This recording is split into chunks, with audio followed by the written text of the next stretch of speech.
All right, let's dive into this together. Mindfulness sounds fancy, right? But it's not about sitting cross-legged on a mountain chanting Om all day. At its core, mindfulness is simply being here, now. It's showing up fully for the moment you're in, without dragging in yesterday's baggage or worrying about tomorrow's to-do list. It's a state of being present and aware. But, and here's the kicker, without judgment. It's not about saying, this is a good moment, or this is bad. It's about recognizing, this is the moment, and letting it be what it is. Like noticing the sun warming your face or how your breath feels filling your lungs. Simple, real, right here. So, why should you care? Imagine your mind as a snow globe. Shake it up, and it's chaos, thoughts flying everywhere. That's what stress feels like. Mindfulness is like letting the snow settle. Suddenly, clarity. You can see the little scene inside again. Focus sharpens, and everything feels manageable.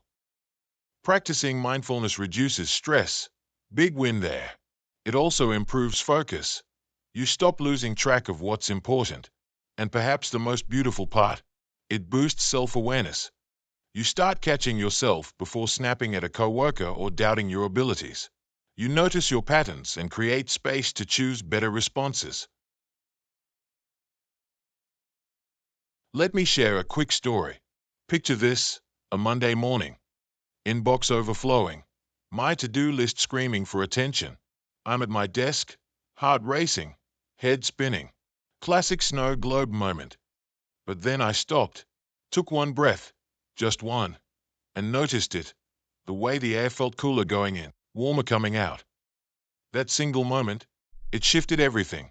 I didn't magically finish my work in 5 minutes, but I calmed down, my thoughts untangled, and I tackled one task at a time instead of everything at once. Mindfulness didn't fix my day. It fixed me in the moment, and that made all the difference. So, here's my invitation. Try it, just for a minute. Notice your breath, your surroundings, or even the weight of your body in your chair. Let the snow settle. It's not about perfect. It's about practicing being present. In fact, jump on my channel and there will be a minute breathing practice for you to get involved in. See you next week.